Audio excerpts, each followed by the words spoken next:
Pupuntahan mo talaga ngayon ang half-sister mo? Ay, gusto ko kasi malaman kung sino siya eh. Isa naman lang, sinabi mo sa amin, dinasama ka namin.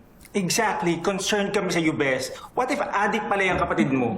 No. What if pusher pala yung kapatid mo? No. What if drug lord pala yung kapatid mo at hindi ka na namin makita? Teka, tawag ako ulit ah.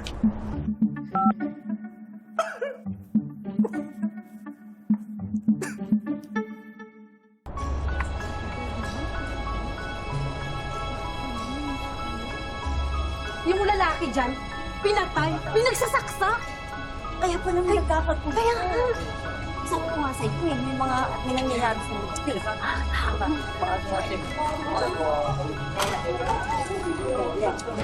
Ma'am, ilan po kayo?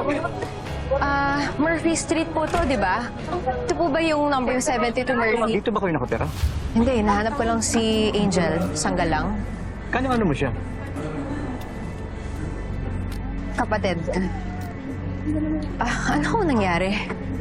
Pinatay yung nakatira dyan. Si Lucas Bueno. Hindi pa malaman kung ano yung motibo. Pero tama ho, ito yung 72 Murphy. Eh, nasan ho yung si Angel?